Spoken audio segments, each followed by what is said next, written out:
जय Hind friends. UP special series हम लोगों की मेन पॉइंट स्टैटिक पोर्शन वो कवर हो गया है। अब करंट अफेयर्स 2 से 4 दिन में आपको मिल जाएंगे। ये current affairs last 6 month 7th month के हैं। वन लाइनर के लिए इससे ज़्यादा कहीं बाहर भागने की कोई ज़रूरत। दूसरी बात ये थी कि आज से हमारी इसी टी ब्रेक टाइम सीरीज जो चल रही है, लगभग 15-20 मिनट का एक टॉपिक होता है। तो उसी सीरीज में आज से हम हिस्ट्री और साथ में ज्योग्राफी, पॉलिटी, सबके पॉलिटी की तो अलग सीरीज चल ही रही थी। तो इन्हीं सबके टॉपिक, एक कॉमन टॉपिक जो कि एवरग्रीन टॉपिक के नाम से जाने जाते हैं, हमेशा कहीं ना कहीं चीज़ें इनसे पूछी जाती हैं। तो आज का जो हमारा टॉपिक है हमने लिया है वो है गवर्नर जनरल। अगर आपको ध्यान हो, अगर आपने हिस्ट्री पढ़ी हो, नहीं पढ़ी है तो यहाँ पर सीरीज आएगी, कि फिलहाल प्रोसेस में है। तो आपको ये ध्यान होगा कि गवर्नर जनरल जो शब्द है, जो पद है, वो शुरुआत हुआ है 1773 के रेगुलेटिंग एक्ट से। उसके पहले गवर्नर होते थे, बंगाल का गवर्नर। तो गवर्नर जनरल का जो कॉन्सेप्ट है वो 1773 से शुरू हुआ है और गया है कहाँ तक, 1857 की क्रांति तक, 1856। तो पूरी हिस्ट्री 3 पार्ट में डिवाइडेड है। गवर्नर जब 1757 में प्लासी का युद्ध हुआ, के बाद से 1757 से लेकर के 1773 तक जो रहा वो बंगाल का गवर्नर सर्वे सर्वा था। उसके बाद क्या हुआ, रेगुलेटिंग एक्ट आया 1773 में, और इसके बाद गवर्नर को ही गवर्नर जनरल बना दिया गया और इनके अधीन ही पूरे भारत को कर दिया गया। विशेष करके बॉम्बे और मद्रास के गवर्नर को इनके अधीन कर। तो आज जो हम पढ़ेंगे, हमारा जो टॉपिक है वो है भारत के गवर्नर जनरल। मतलब 1773 से लेकर के 1856-57 तक जो भी लोग आए और जो उनके समय पर महत्वपूर्ण कार्य हुए, वो सब आपको पढ़ना है। कि लिस्ट का सीक्वेंस हमेशा ध्यान रखिएगा। एक दो बार चीज़ें रिवाइज करेंगे, कनेक्ट करेंगे चीज़ों को, तो अपने आप चीज़ें याद रहेंगी, आपको रटने की ज़रूरत नहीं। चलिए अपने टॉपिक को स्टार्ट करते हैं। सबसे पहले आए वारेन हेस्टिंग्स। पहले टॉपिक का नाम लिख लीजिए, भारत के गवर्नर जनरल।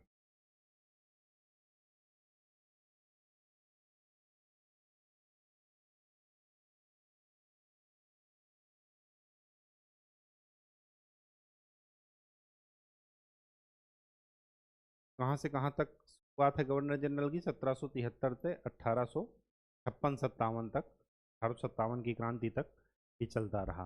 1858 में एक अधिनियम आया, भारत परिषद अधिनियम। ठीक है, तो ये पद 1858 तक मानकर चलिए, 1800। ठीक। अब हमें ये कुछ सीक्वेंस कुछ ध्यान में रखने हैं। सबसे पहले गवर्नर जनरल थे वारेन हेस्टिंग। वारेन हेस्टिंग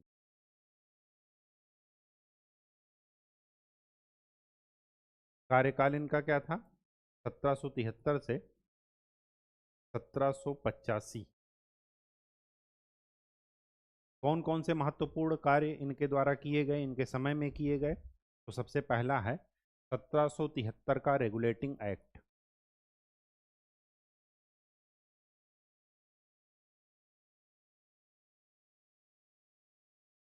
इसको रेगुलेट करने के लिए आया था कंपनी को। क्यों? क्योंकि कंपनी ने कर्ज मांगा था इंग्लैंड की गवर्नमेंट से, राजा से। ठीक है।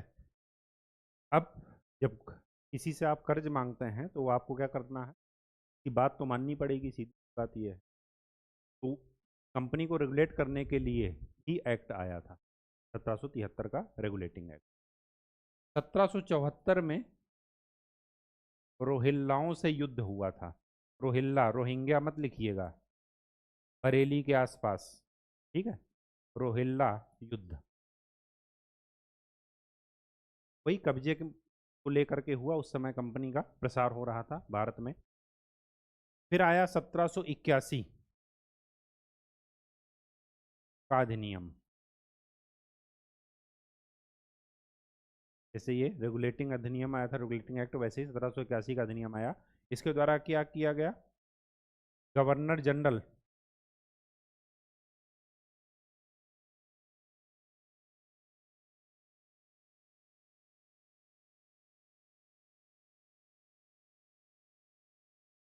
और उसकी परिषद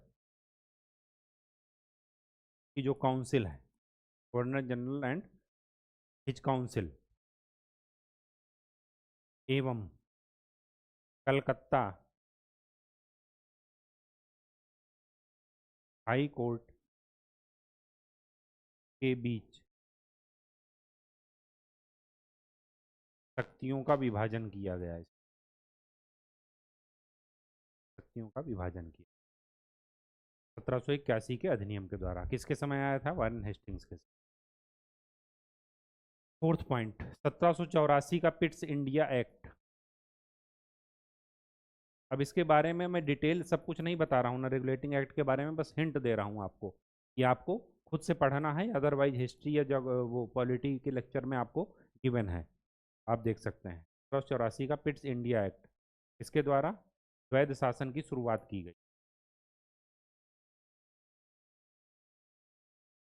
board of director and board of control, ठीक, दो लोगों की स्थापना। ये कब तक चला?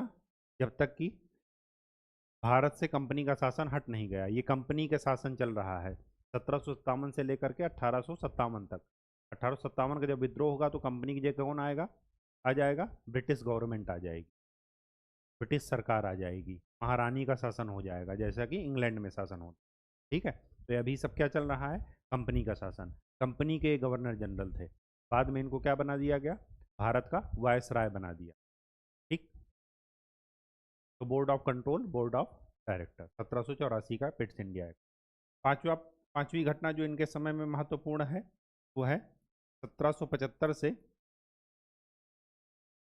1782, फर्स्ट आंग्ल मराठा युद्ध।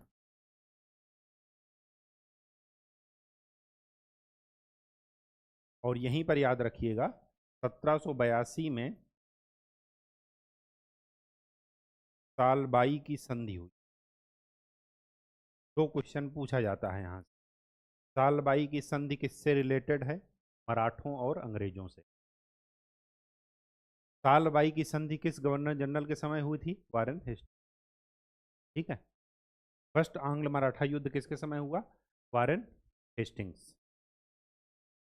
6 पॉइंट, 1780 से 84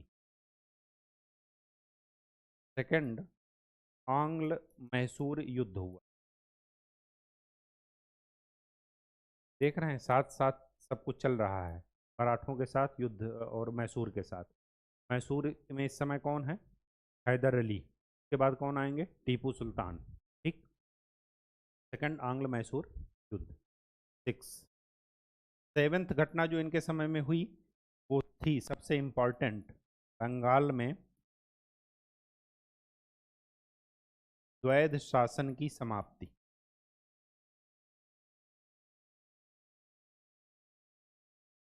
ये द्वैध शासन कौन लाया था? ये लाए थे रॉबर्ट क्लाइव 1775 में, प्लासी के युद्ध के बाद, जब उनको कंपनी को क्या हो गया? दीवानी अधिकार दिए गए। फिर आए मीर कासिम। ठीक, तो ये सब चीज़ें जरा सीक्वेंस में ध्यान में रखिएगा। बंगाल में दैव शासन की समाप्ति, इसको फर्स्ट पॉइंट बना लीजिए। सबसे पहले यही हुआ, और इसी के द्वारा मतलब यहीं से 1773 का रेगुलेटिंग एक्ट आया था। पहले ये आया था, इसी रेगुलेटिंग एक्ट के द्वारा ये समाप्त कर दिया। ठीक है, एट्थ पॉइंट, इसी के समय most important 1784 Asiatic Society of Bengal की स्थापना। एशियाटिक सोसाइटी ऑफ बंगाल स्थापना हुई।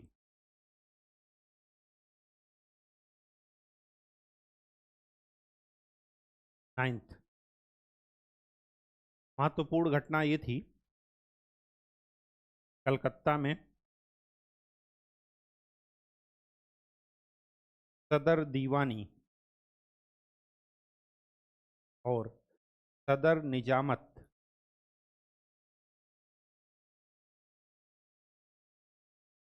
अदालत की स्थापना।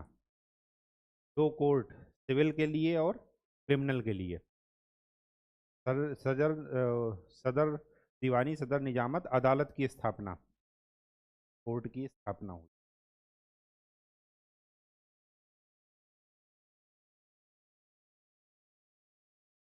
ठीक।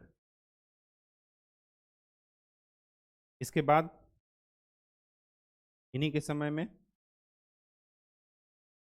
10th पॉइंट, कलकत्ता को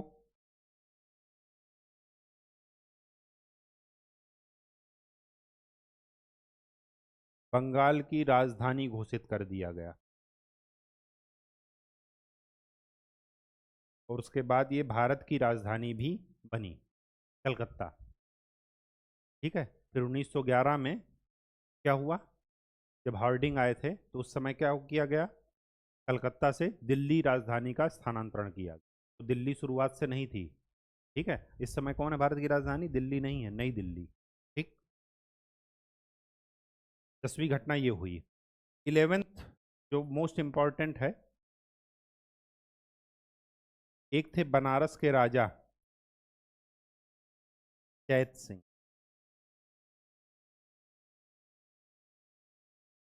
इनके साथ इनके विवादास्पद संबंध थे।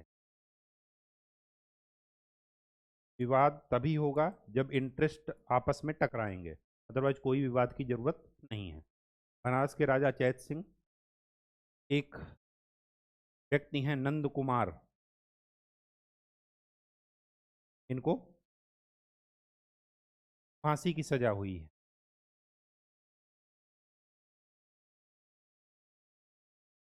फांसी दी गई। और साथ में अवध के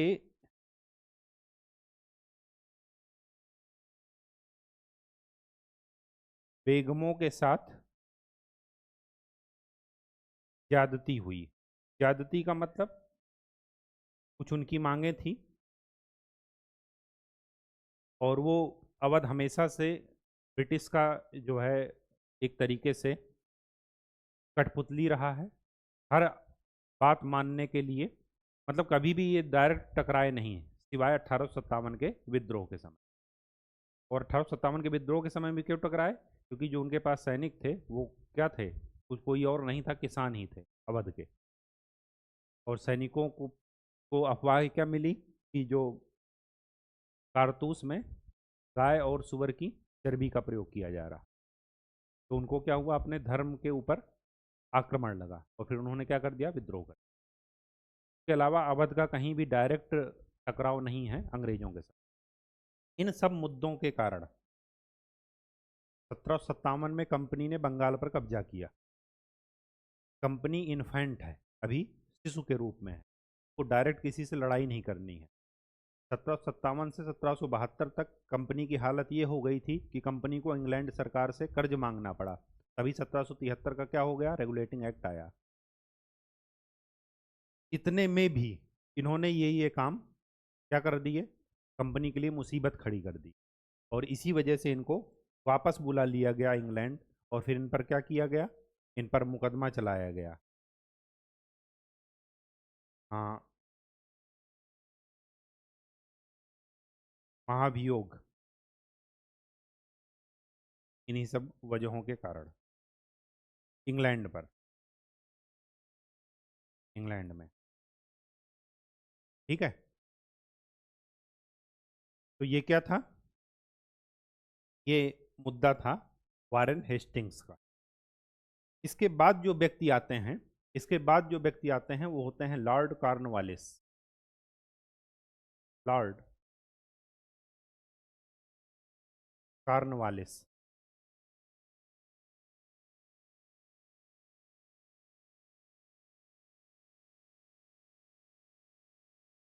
लॉर्ड कॉर्नवालिस, इनका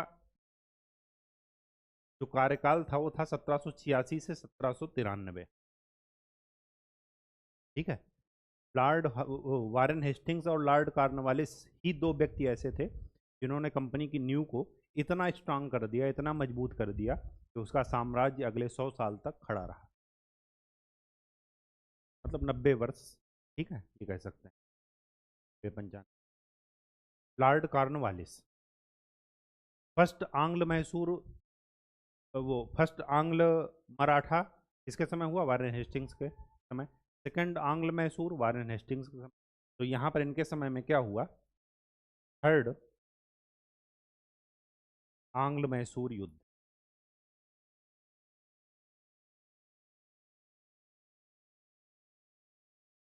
और यहाँ पर जैसे मराठों के साथ सालबाई की संधि हुई 1782 में, वैसे ही यहाँ पर हुई क्या? श्रीरंगपट्टनम की संधि।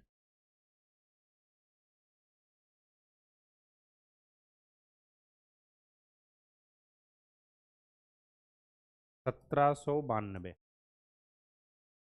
थर्ड आंग्ल मैसूर युद्ध कब हुआ? 1790 से 92। इस युद्ध में टीपू को अपंग कर दिया।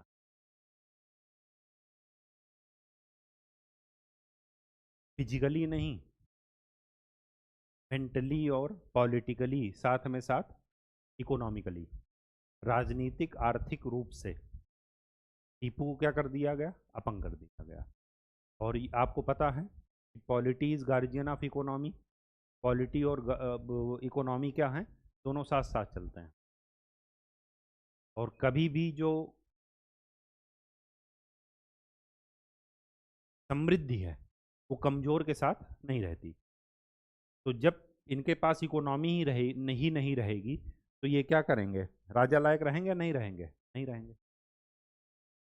ठीक है, इनका आधा साम्राज्य ले लिए, इन पर युद्ध का जुर्माना लगा दिए, यही सारी चीजें।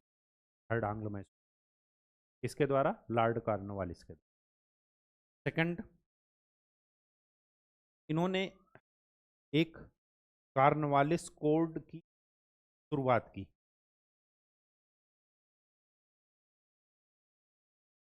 सत्रह सौ तिरानबे। इस कॉर्नवालिस कोड में न्यायिक सुधार किए,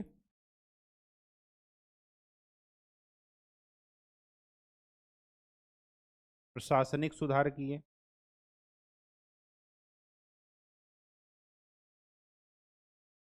सैन्य सुधार किए। प्रशासनिक सुधार में एक महत्वपूर्ण सुधार था इनके द्वारा कि न्यायिक और राजस्व, न्यायिक नहीं, एक तरीके से सिविल, सामान्य, सामान्य और राजस्व प्रशासन को अलग अलग कर दिया गया।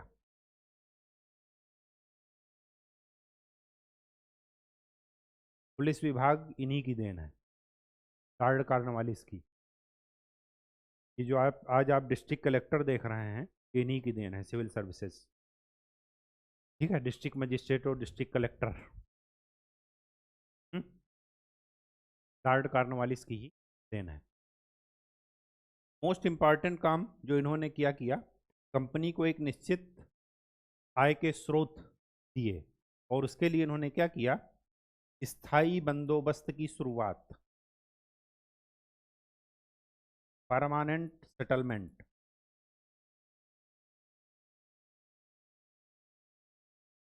परमानेंट सेटलमेंट, स्थायी बंदोबस्त की शुरुआत।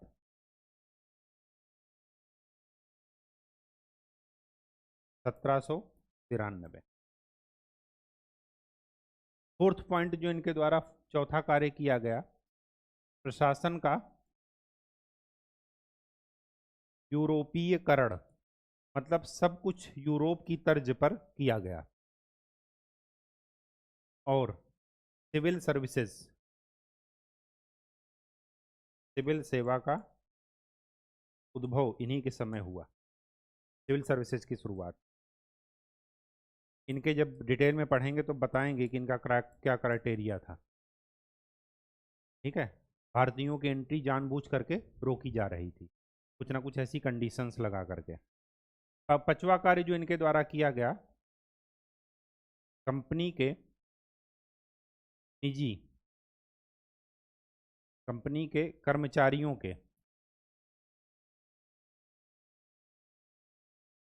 निजी व्यापार पर रोक।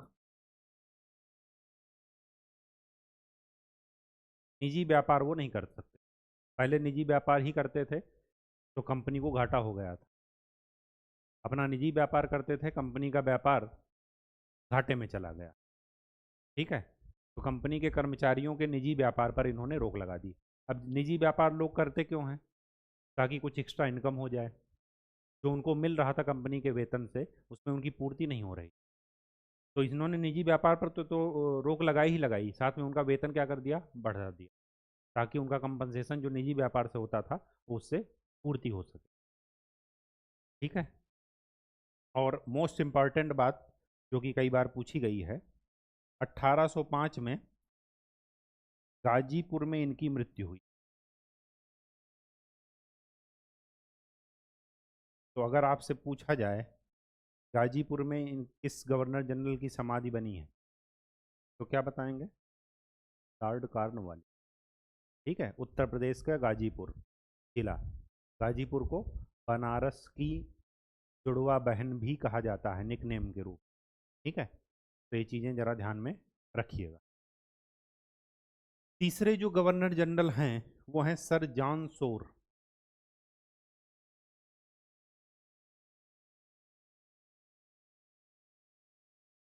1793 से 98। कुछ ज़्यादा इंपॉर्टेंट तो नहीं है, लेकिन एक दो पॉइंट हैं इनके बारे में भी जान लेते हैं। पहला काम इन्होंने ये किया, 1793 का चार्टर अधिनियम इन्हीं के समय आया, चार्टर एक्ट। सेकंड,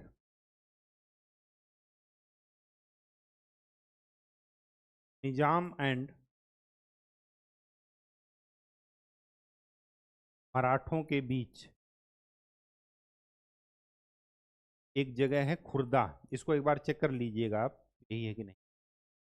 इनकी लड़ाई हुई इन्हीं के समय, 1795।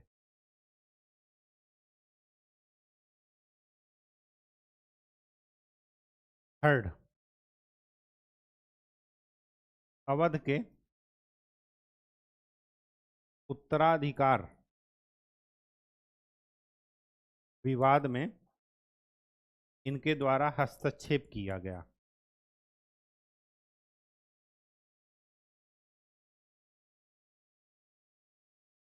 और पांचवा, तो चौथा, इलाहाबाद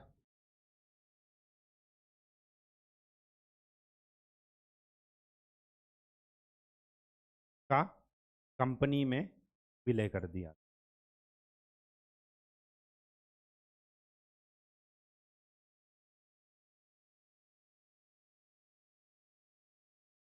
ये चार काम इनके द्वारा किए गए। इसके बाद जो गवर्नर जनरल आ रहे हैं,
इसके बाद जो गवर्नर जनरल हैं वो हैं लॉर्ड वेलेजली। लॉर्ड वेलिजली। वेलिजली की सहायक संधि बहुत फेमस है। 1798 से 1805।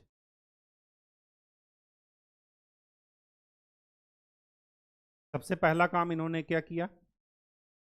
सहायक संधि की शुरुआत की।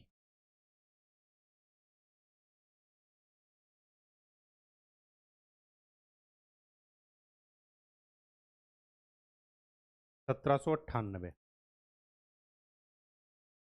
सबसे पहले सहायक संधि किसके द्वारा की गई? हैदराबाद के निजाम के द्वारा।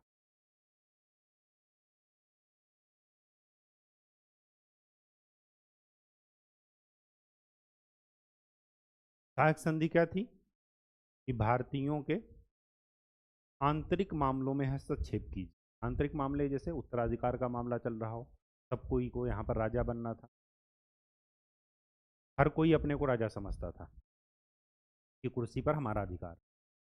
तो भारतीयों के आंतरिक मामलों में हस्तक्षेप कीजिए और उनसे राजनीतिक और आर्थिक फायदे लीजिए। जिसको राजा बनाएंगे वो आपकी सहायता से राजा बनेगा, तो क्या करेंगे? हमें उपहार स्वरूप कुछ देगा, हमारे लिए कुछ फैसिलिटीज़ उपलब्ध कराएगा।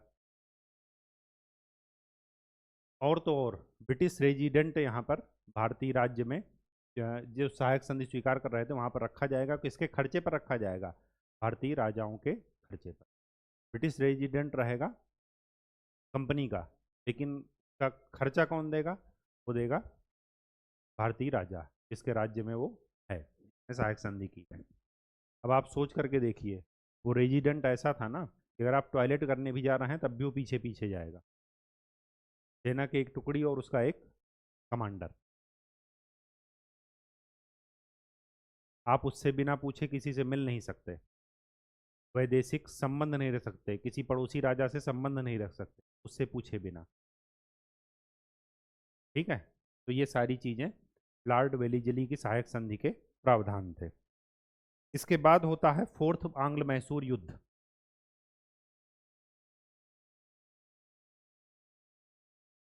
लॉर्ड वेलिजली के समय 1799। ठीक, एक मिनट।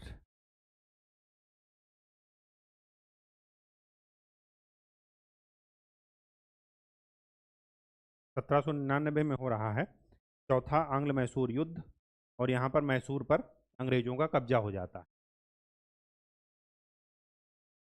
मैसूर पर कब्जा कंपनी का।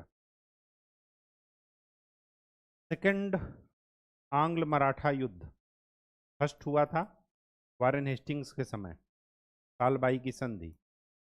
सेकंड आंग्ल मराठा युद्ध हुआ 1803 से 1805।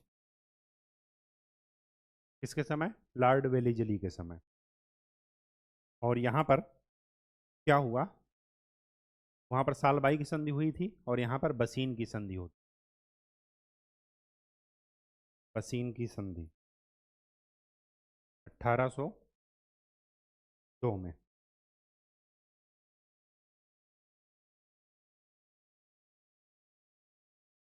एक चीज और यहाँ पर होता है, 3 जगहों पर कब्जा होता है, तंजौर,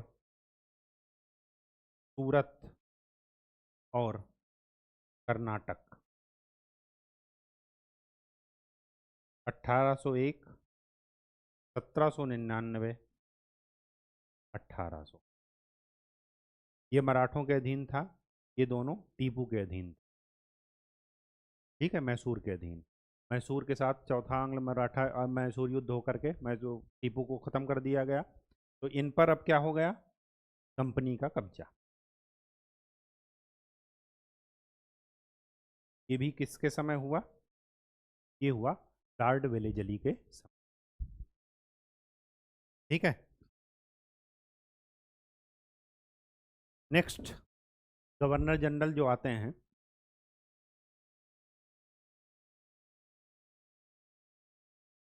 फिफ्थ।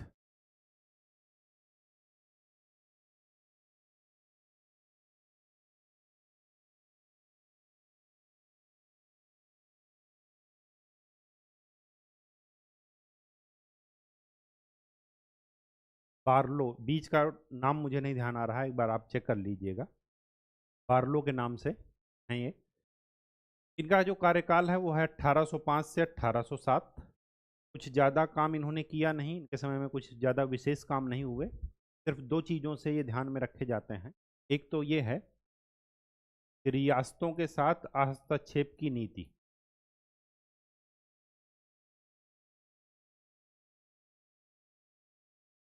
रियासतों के साथ हस्तक्षेप की नीति।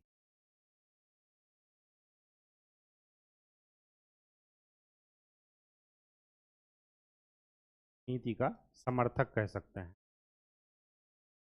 और इनके समय में एक विद्रोह हुआ जिसे बोलते हैं वेल्लोर का सिपाही विद्रोह, 1806। ये इनके समय की महत्वपूर्ण घटना है। ये इनका नाम है सर जॉर्ज बार्लो।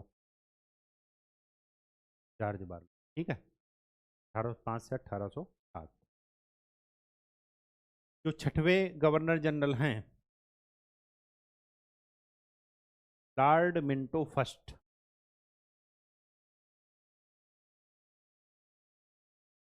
1807 से 1813। Lord Minto first. Lord Minto first के समय जो पहला काम हुआ था वो ये हुआ था, आंग्ल नेपाल युद्ध।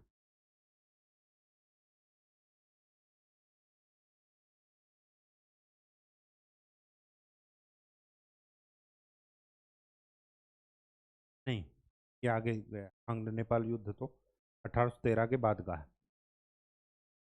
इनके समय खाली एक ही काम हुआ है, एक नहीं दो काम हुए हैं। पहला, रणजीत सिंह के साथ अमृतसर की संधि।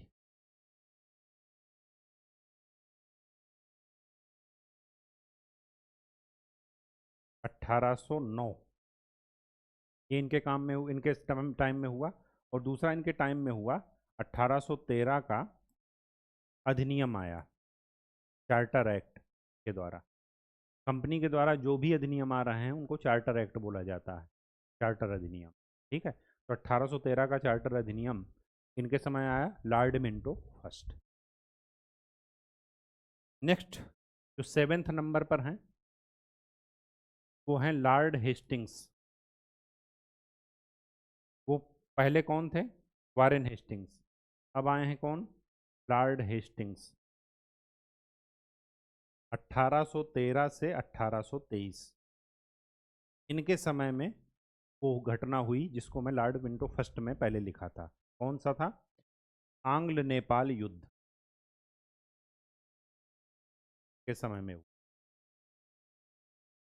1814 से 16 के बीच में। और यहीं नेपाल के द्वारा मराठों के साथ कौन सी संधि हुई? सालबाई। उसके बाद बसीन की संधि 1782 में, सालबाई की संधि। बसीन की संधि 1803 में, वो 1802 में। अब उसके बाद आंग्ल नेपाल युद्ध हुआ और यहाँ पर होती है सुगौली की संधि। सुगौली या सगौली जो भी आप कहिए, 1816। इन्हीं के समय हुआ थर्ड आंग्ल मराठा युद्ध।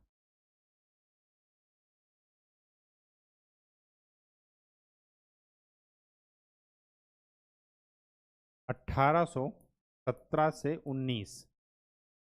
और इस युद्ध में मराठा साम्राज्य का कंपनी में विलय कर लिया गया। मराठा साम्राज्य का कंपनी में विलय कर लिया।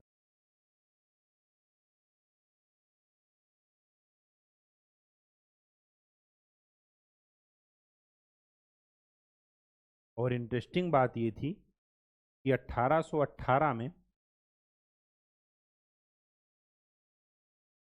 बॉम्बे प्रेसिडेंसी की स्थापना होती।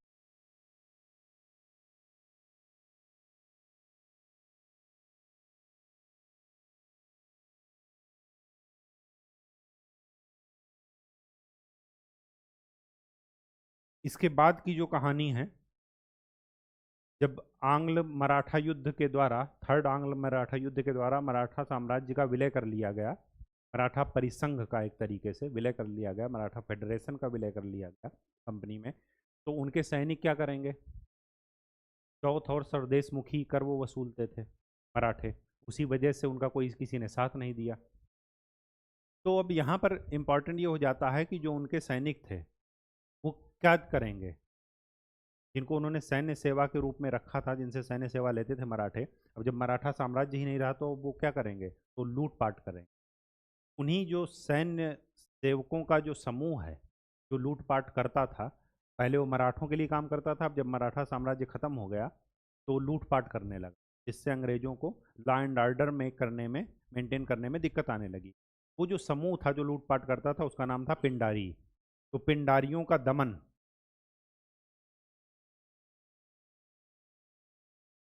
पिंडारियों का दमन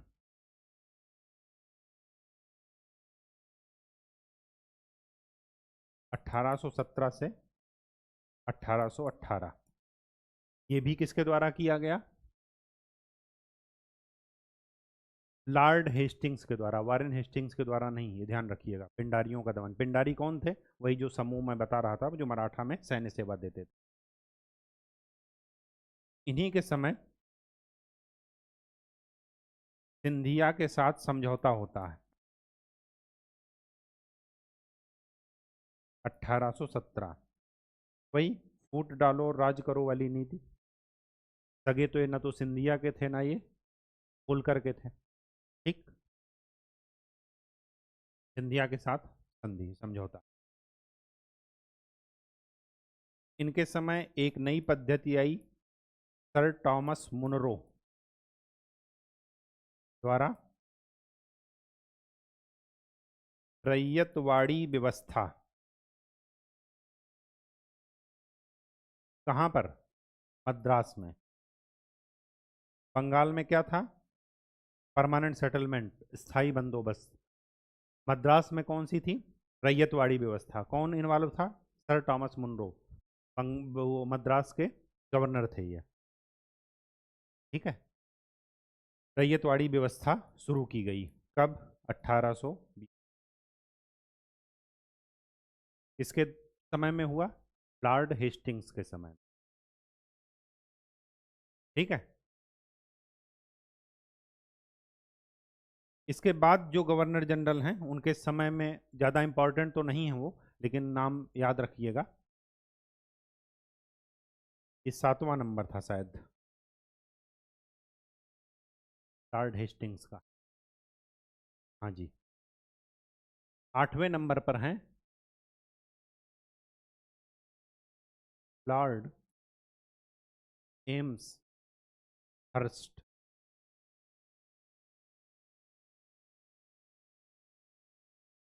ठीक है, एक बार इनका नाम चेक कर लीजिए।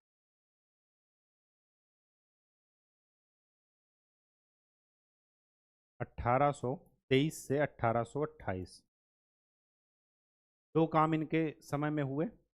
एक तो भरतपुर पर कब्जा हो गया, जो राजस्थान का भरतपुर वाला रीजन है, भरतपुर पर कब्जा कंपनी का 1826, मथुरा से सटा हुआ है राजस्थान का जिला। के बाद भरतपुर पर कब्जा हो गया, और दूसरी बात बर्मा के साथ प्रथम बर्मा युद्ध हुआ, फर्स्ट बर्मा युद्ध 1824 से 26 के बीच में। ठीक, अगले जो गवर्नर जनरल हैं, 9th number most important, Lord William Bentinck.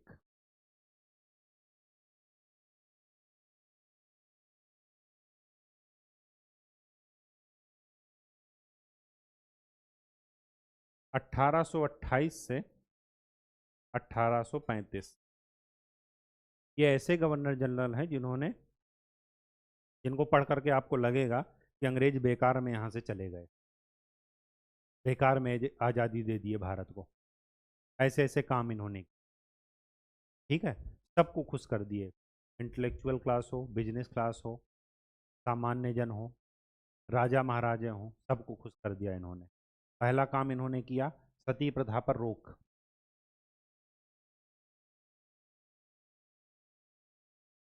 1829, most important, कई बार पूछा गया है। ठगी प्रथा का अंत,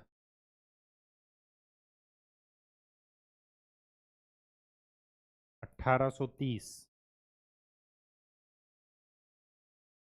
1833 का चार्टर अधिनियम, चार्टर एक्ट, इन्हीं के द्वारा लाया गया। और यहाँ से 1813 में ईसाई 1813 का जो अधिनियम था, लॉर्ड मिंटो फर्स्ट के समय जो आया था,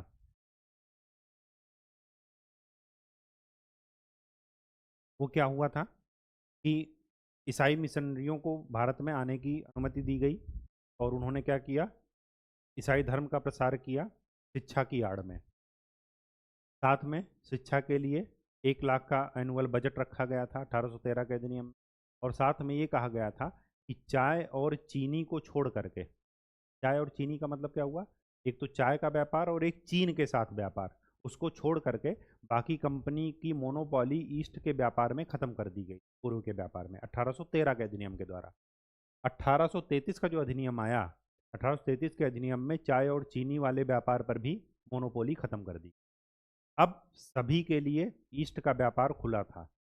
अब ये ध्यान, ये आपको वर्ल्ड हिस्ट्री से कनेक्ट करना है। वर्ल्ड हिस्ट्री का लेक्चर जो मैंने पढ़ाया है उसमें आप ध्यान दीजिएगा कि 1799 में जब मैसूर पर पूरी तरीके से मैसूर को बर्बाद कर दिया गया, पूरी तरीके से कब्जा कर लिया गया मैसूर पर, तो उस समय का आप वर्ल्ड सिनारियो देखिए। उस समय फ्रांस में कौन हो रहा था, किसका उदय हो रहा था, नेपोलियन का। और नेपोलियन और टीपू के रिलेशन काफ़ी मधुर थे। जैकोबिन क्लब की सदस्यता ले रहा है नेपोलियन। जैकोबिन क्लब क्या है, फ्रांस का है, वामपंथी विचारधारा वाला का क्लब। और ये कौन थे, पूंजीपति लोग थे, कंपनी का शासन। अब यहाँ पर क्या हुआ कि इंडस्ट्रियल रिवोल्यूशन, औद्योगिक क्रांति ब्रिटिश में पीक पर है। उनको तैयार माल के लिए क्या चाहिए, बाजार। और जब कंपनी की मोनोपोली रहेगी तो बाजार उनको मिल पाएगा, नहीं मिल पाएगा। तो 1813 में चाय और चीन के साथ व्यापार पर मोनोपोली को छोड़कर बाकी सारी मोनोपोली खत्म कर दी गई कंपनी की, ईस्ट के द्वारा, ईस्ट के व्यापार में। 1833 में वो दो मोनोपोली जो चाय और चीन की थी वो भी खत्म कर दी गई। अब सभी के लिए ये मार्केट क्या है, खुला है।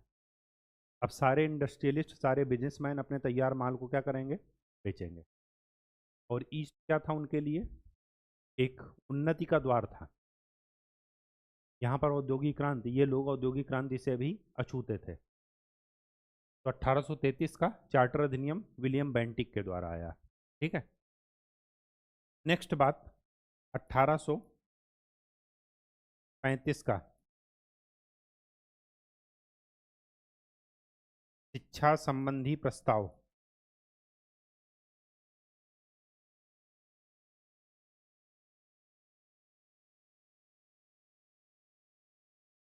अंग्रेजी भाषा को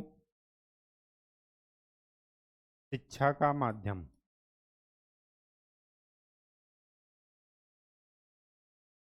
ये बताया गया। किस समय आया, लॉर्ड विलियम बेंटिक के समय।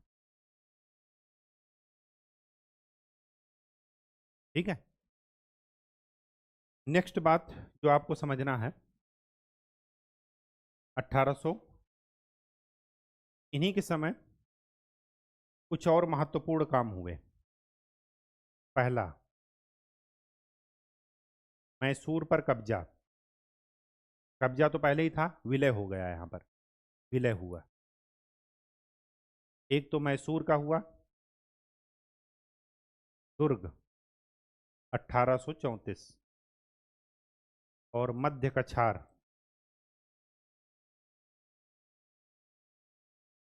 1834। इनका क्या हो गया, विलय हो गया। किसके द्वारा, कंपनी के द्वारा, कंपनी के आधिपत्य क्षेत्र में।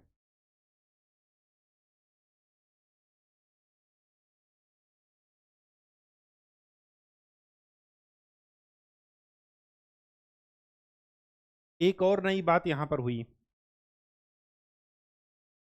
रणजीत सिंह के साथ,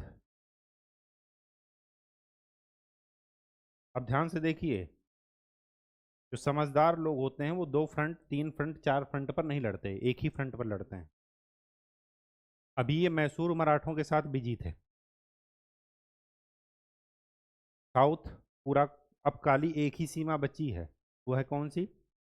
नॉर्थ वेस्ट, पंजाब वाला एरिया। तो रणजीत सिंह के साथ भी इन्होंने क्या किया, निरंतर मित्रता की संधि को दोहराया। निरंतर मित्रता की संधि मतलब एवरग्रीन फ्रेंडशिप, कभी हो सकती है कभी नहीं हो सकती। क्यों? क्योंकि दोनों का इंटरेस्ट अलग अलग है, वो सॉरी एक ही है। ठीक है।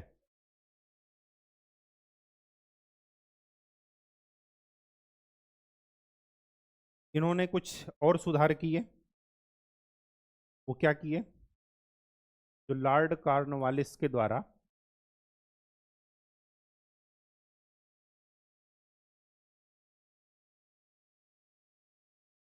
भ्रमणकारी न्यायालय थे, घूम घूम करके न्याय देते थे।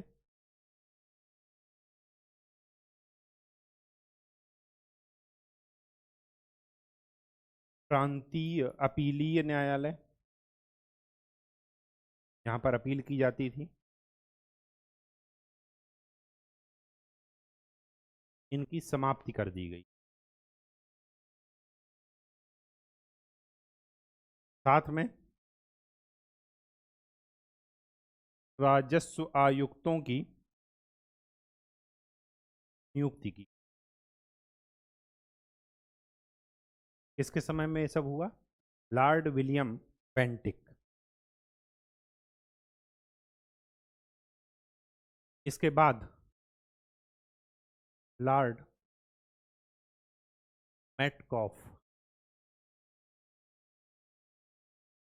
1835 से 1836, इनके समय में एक ही काम हुआ। उन्होंने क्या किया? प्रेस पर लगे प्रतिबंध को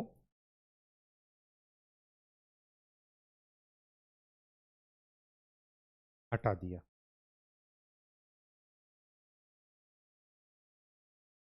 पहले 1835 के अधिनियम में प्रेस पर पाबंदियां लगाई गई थी। 1835 के अधिनियम में प्रेस एवं स्थानीय भाषा के समाचार पत्र,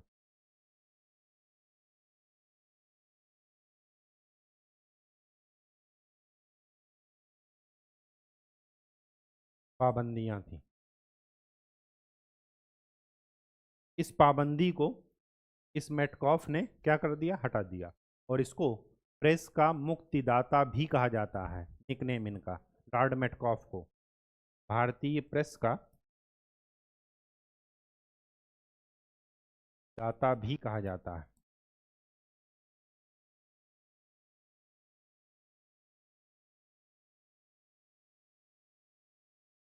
ठीक। इसके बाद कौन आए? इसके बाद आए लॉर्ड ऑकलैंड।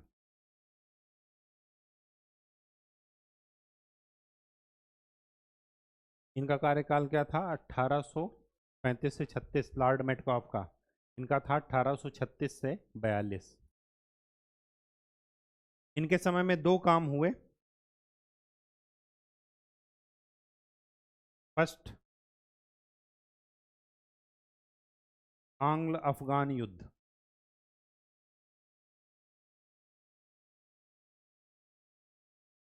और दूसरा, रणजीत सिंह की मृत्यु हो गई।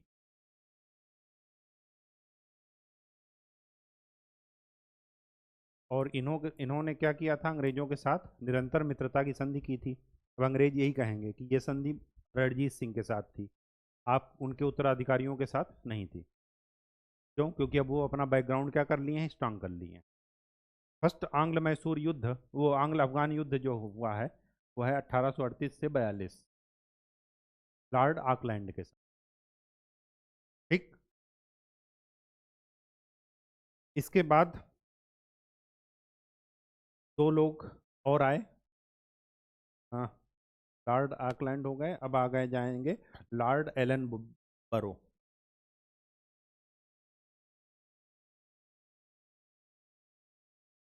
ये 1836 से 42 थे, और ये हो जाएंगे 1842 से 1844। इनके समय में दो काम हुए। एक तो सिंध का विलय हो गया,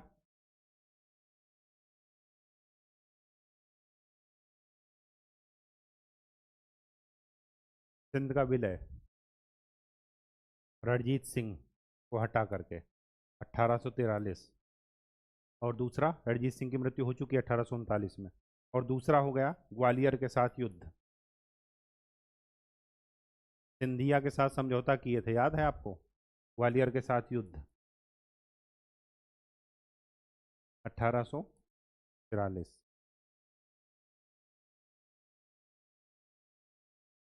सिंध का विलय, अफगान के साथ जो युद्ध किए थे फर्स्ट अफगान 1842, 38 से 42, उसी के द्वारा ये सिंध का विलय हुआ। अब रणजीत सिंह का मुद्दा बचा है, रणजीत सिंह का मुद्दा आगे आएगा। फिर ये कौन आया? Lord Hardinge first.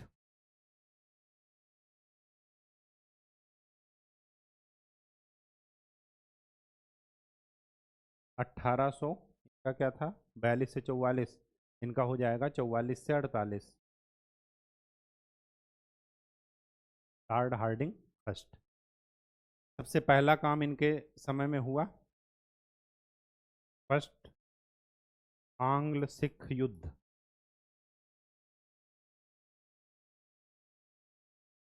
अट्ठारह सौ 46, और यहीं पर होती है लाहौर की संधि।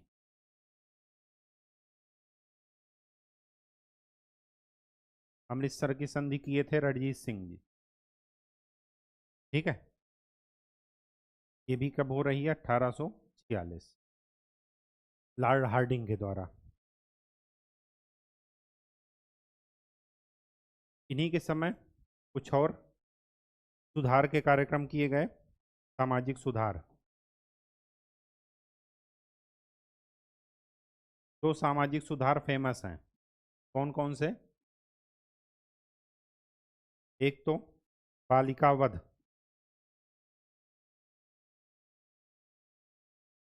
पर रोक,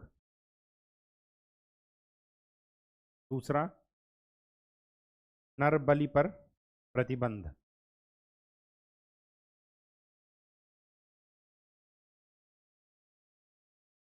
ठीक, ये दो काम किसके द्वारा किए गए? लॉर्ड हार्डिंग फर्स्ट के द्वारा। अब जो गवर्नर जनरल आएंगे, क्योंकि साउथ कब्जा हो चुका है, बंगाल पर पहले ही कब्जा था, अब जो गवर्नर जनरल आ रहे हैं लॉर्ड डलहौजी, इन्होंने बाकी पूरी चीज़ों पर, पूरे भारत पर कब्जे को क्या कर दिया? कार्य को पूर्ण कर दिया। जो बैकग्राउंड इनके पहले लोगों ने बनाया, Lord Cornwallis, Warren Hastings, Robert Clive तो गवर्नर जनरल थे ही नहीं, गवर्नर थे। और वेलीजेली की सहायक संधि।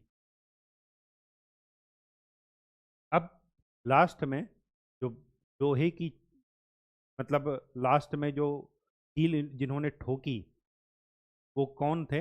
लॉर्ड डलहौजी। लास्ट में हथौड़ा मारने वाले कौन थे? लॉर्ड डलहौजी। मोस्ट इंपॉर्टेंट, तो लिख लीजिए, लॉर्ड डलहौजी। 1848 से 1856।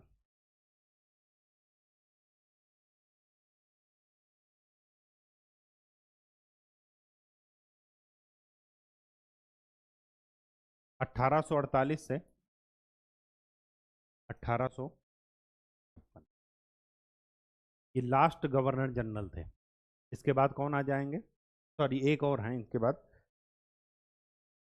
उसके बाद आएंगे वायसराय। ठीक है।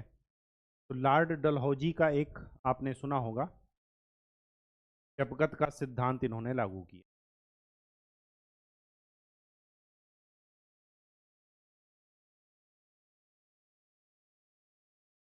जबगत का सिद्धांत, प्रिंसिपल ऑफ लैप्स। जो प्राकृतिक उत्तराधिकारी नहीं है जिनके, मतलब जिन राजाओं के उनकी अपनी संतान नहीं है, गोद लेने वाले या सौतेले जो हैं उनको नहीं माना जाएगा, उस पर डायरेक्ट कंपनी अपना दावा ठोक दे। ठीक है। तो उसमें सबसे पहले इस पर कब्जा हुआ वो था महाराष्ट्र का सतारा, 1848।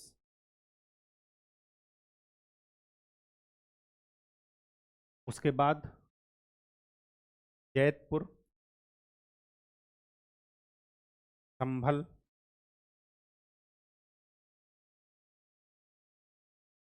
और उदयपुर, इन तीनों पर कब्जा हुआ 1852 में। इसके बाद नंबर आया झांसी का, रानी लक्ष्मीबाई, इन पर कब्जा हुआ 1853। इसके बाद जो आए नागपुर के भोंसले, 1854। और सबसे लास्ट में जब कोई नहीं मिला तो अपने मित्र को ही खा गए, और इन पर क्या इल्ज़ाम लगाया, कुशासन का आरोप, अवध पर कब्जा 1856 में। और इसी पर कब्जे की देन थी 1857 का विद्रोह। कोई एक देन तो थी नहीं, लेकिन साथ में सैनिक विद्रोह के साथ साथ अवध पर जो उन्होंने कब्जा कर लिया था, क्योंकि इनके सेंटिमेंट्स बहुत गहरे थे उनके साथ। ये एक ऐसे व्यक्ति थे, ऐसे मित्र थे जिन्होंने कभी उनसे सर उठा करके बात नहीं की, ऊंची आवाज़ में बात नहीं की। जब इन्हीं पर कुशासन का आरोप लगा लिए और फिर इन्हीं को कब्जा ले लिए, कब्जे में कर लिए, तब इनकी भावनाएं ज़्यादा भड़क गई। तो व्यपगत का सिद्धांत, principle of lapse, policy of lapse, कौन लाया व्यपगत की नीति, ये लॉर्ड डलहौजी। फर्स्ट आंग्ल सिख युद्ध किसके समय हुआ, लॉर्ड हार्डिंग फर्स्ट के समय। अब उससे आगे बढ़ते हुए सेकंड आंग्ल सिख युद्ध लॉर्ड डलहौजी कर रहे हैं।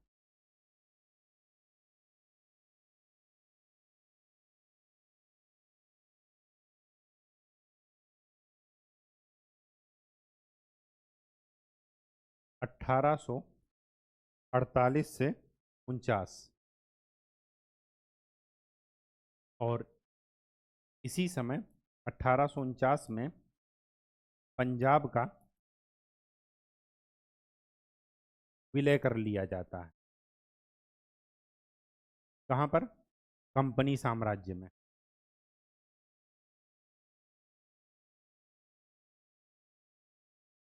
कंपनी साम्राज्य में क्या कर लिया गया, विलय कर लिया। बर्मा के साथ युद्ध हुआ था, फर्स्ट बर्मा युद्ध। अब बर्मा पर, बर्मा के निचले हिस्से पर,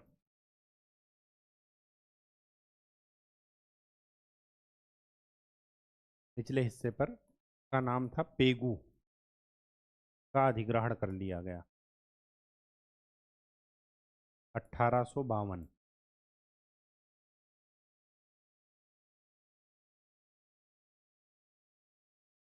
इन्हीं के समय शिक्षा से संबंधित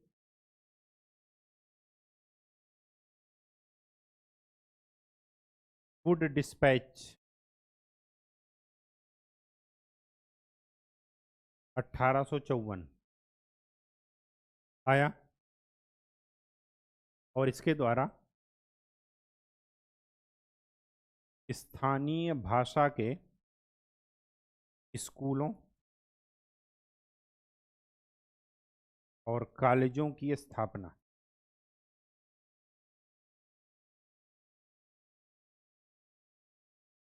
सरकारी कॉलेज, सरकार की तरफ से स्थानीय भाषाओं में शिक्षा को प्रोत्साहन। इन्हीं के समय रेलवे, सार्वजनिक लोक निर्माण विभाग पीडब्ल्यूडी,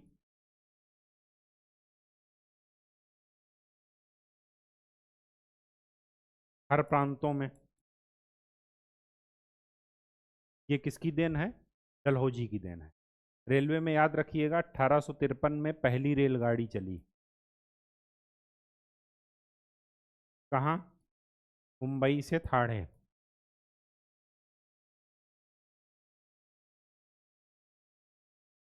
सेकंड 1854 में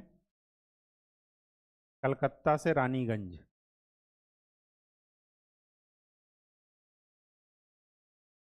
ये सब किसकी देन है? डलहौजी की। रेलवे हवा में तो आ नहीं गई, हो गई। इन्वेस्टमेंट किया होगा, किसने किया होगा? ब्रिटिश पूंजीपतियों ने। तो इन्वेस्टमेंट के पहले जहाँ पर इन्वेस्टमेंट किया जाए वो चीज़ों पर पूरे शांतिप्रिय इलाके होने चाहिए, उन पर डिस्टरबेंस नहीं होना चाहिए।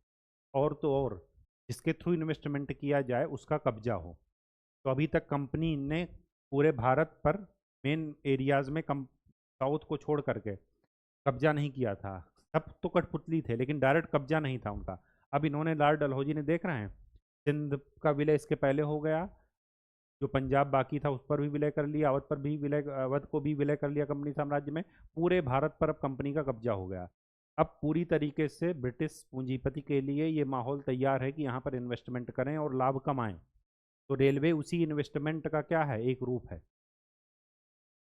ठीक। ड्रेन ऑफ वेल्थ थ्योरी यहीं से आई रेलवे पर। इन्हीं के टाइम पर रेलवे, लोक निर्माण विभाग और साथ में पोस्टल डिपार्टमेंट, इंडिया पोस्ट, जो आप भारतीय डाक, डाक एवं टेलीग्राफ सेवा, टेलीग्राम नहीं,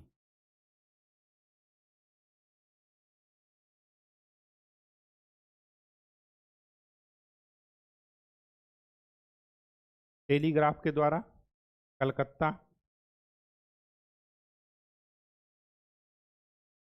बम्बई, मद्रास, पेशावर को जोड़ दिया गया। देख रहे हैं, अगर आप भारत का मैप देखेंगे तो कलकत्ता ये है, बम्बई इधर, मद्रास इधर, पेशावर इधर, सबको ये आपस में जोड़ दिए, पूरा एक क्वाड्रिलेटरल बना दिया टेलीग्राफ के द्वारा। डाक तो इतना सस्ता था कि 2 पैसे पर, 2 पैसे के शुल्क पर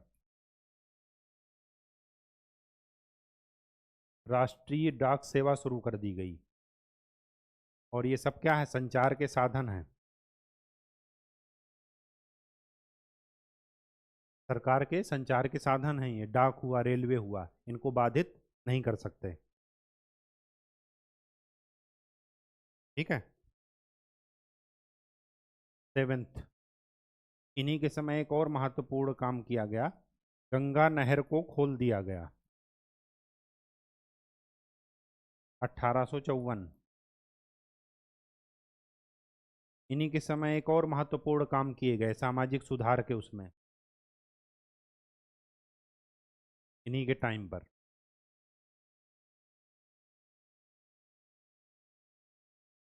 1856 का विधवा पुनर्विवाह अधिनियम।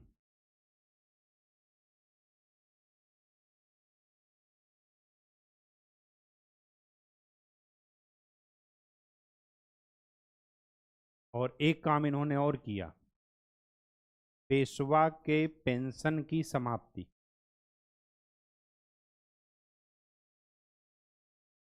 अब 1857 की क्रांति के लिए बैकग्राउंड तैयार हो गया के द्वारा। व्यपगत की सिद्धांति पहली बार, पहला जो था क्या था, इन्होंने किस तरीके से कब्जा किया? घूम घूम करके लोगों को राजा बनाया। फिर जब राजा बन गए इनके चहेते लोग, तो सहायक संधि उनसे कर ली। और जब कुछ नहीं बचा तो व्यपगत का सिद्धांत, लैप्स पॉलिसी लागू कर ली। झांसी ले लिए तो झांसी में विद्रोह नहीं होगा, लोगों के मन में नहीं होगा। पेशवा की पेंशन, ये सब इशूज हैं। अगर ये पेंशन इनको दे देते तो 1857 के विद्रोह में ये अंग्रेजों का साथ देते, ये भारतीयों के साथ ना रहते। अगर रानी लक्ष्मीबाई को झांसी उनकी दे दी जाती, झांसी पर कब्जा ना किया जाता तो वो अंग्रेजों के साथ होती। अगर सिंधिया के साथ सिंधिया का विलय न कर लिया जाता, नागपुर के भोसले को विलय न कर लिया जाता, तो वो किसके साथ रहते? 1857 के विद्रोह में अंग्रेजों के साथ रहते। रहते नहीं रहते? बिल्कुल, क्योंकि उनके राष्ट्र नाम की कोई संकल्पना नहीं है अभी, भारतीय राष्ट्र बना ही नहीं है। ये सब छोटे छोटे टुकड़े हैं, सबका अपना अपना इंटरेस्ट है, कोई नेशनल प्लेटफॉर्म नहीं है। तो अब क्या है, ये सब अपने अपने मुद्दे पर लड़ाई करेंगे कि नहीं, अंग्रेज हमारे क्या हैं, विरोधी हैं।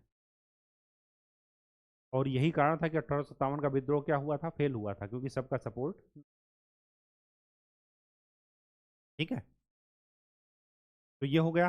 अब लास्ट गवर्नर जनरल हैं लॉर्ड कैनिंग। अब लॉर्ड डलहौजी के बाद जो सबसे लास्ट गवर्नर जनरल हैं वो हैं लॉर्ड कैनिंग।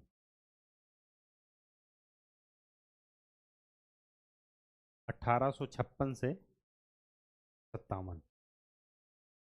इनके समय में दो कार्य महत्वपूर्ण हैं, दो घटनाएं। एक तो 3 नए विश्वविद्यालय बने, यूनिवर्सिटीज। कहाँ कहाँ पर?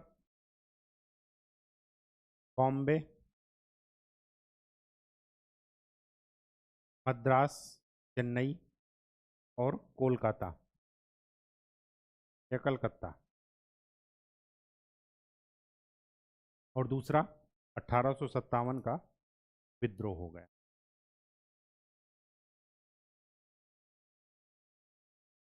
इसके बाद कंपनी के शासन की समाप्ति हो गई। ठीक है, तो ये थे आपके गवर्नर जनरल।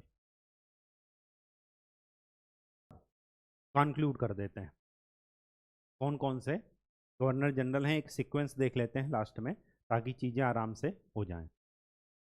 सबसे पहले जो गवर्नर जनरल थे वो थे वारेन हेस्टिंग्स।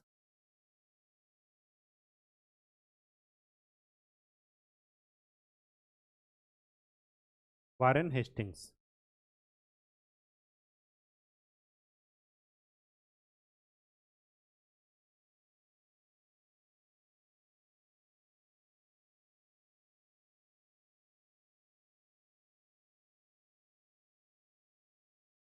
1773 से 1785।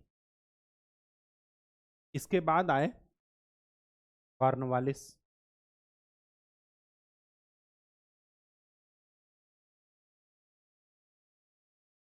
1785 से 1793।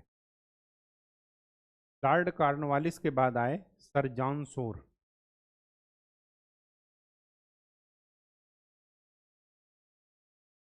1793 से 98। इसके बाद आए लॉर्ड वेलिजली।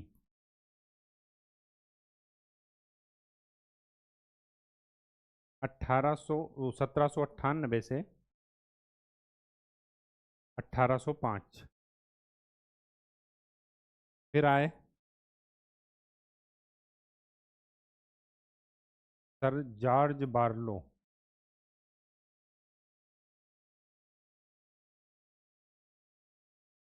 1805 से 1807। फिर हैं कौन? Lord Minto first.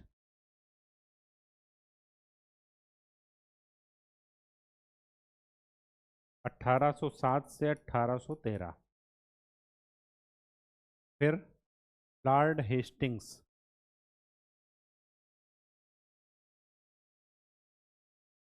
1813 से 1823। Lord AIIMS Hearst.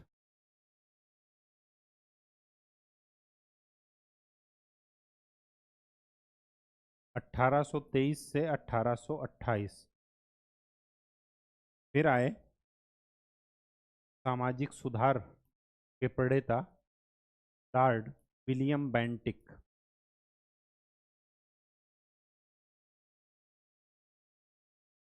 1828 से 1835। फिर आए लॉर्ड मेटकॉफ,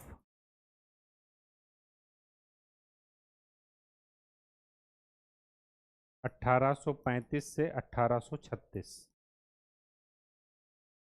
फिर आए लॉर्ड ऑकलैंड,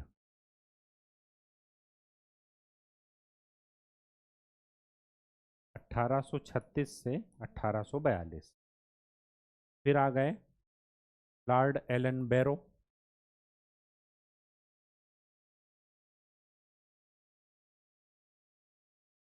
1842 से 1844।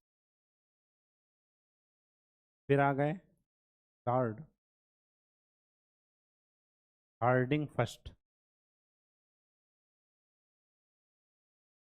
1844 से 1848। फिर आ गए डलहौजी, लॉर्ड डलहौजी,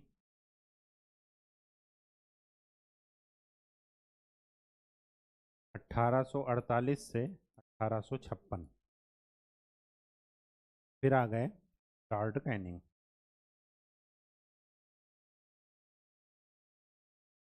1856 से। ये सब भारत के गवर्नर जनरल तो हैं, लेकिन 1857 के विद्रोह के पहले ये सब क्या हैं? यहाँ पर भारत में किसका शासन है? कंपनी का। और कंपनी हमेशा किसके लिए काम करेगी? प्रॉफिट के लिए। तो आपके समाज कल्याण से कोई मतलब नहीं है। तो जब आप लॉर्ड विलियम बेंटिक के समय, लॉर्ड डलहौजी के समय विधवा पुनर्विवाह आ रहा है, लॉर्ड विलियम बेंटिक के समय सती प्रथा पर रोक लग रही है, एलन बैरो ऑकलैंड के समय नरबली और उस पर प्रतिबंध लग रहा है, बालिका वध पर, तो ऐसा नहीं कि ये हितैषी हैं, ये बेटी बचाओ बेटी पढ़ाओ को प्रमोट कर रहे हैं, ऐसा नहीं है। ये सब अपने अपने इंटरेस्ट पर काम कर। अगर लॉर्ड मेटकॉफ भारतीय प्रेस को मुक्ति प्रदान कर रहा है, उस पर से प्रतिबंध हटा रहा है, तो उसमें भी उसका क्या है? इंटरेस्ट है। ठीक है, तो आज के लिए इतना ही।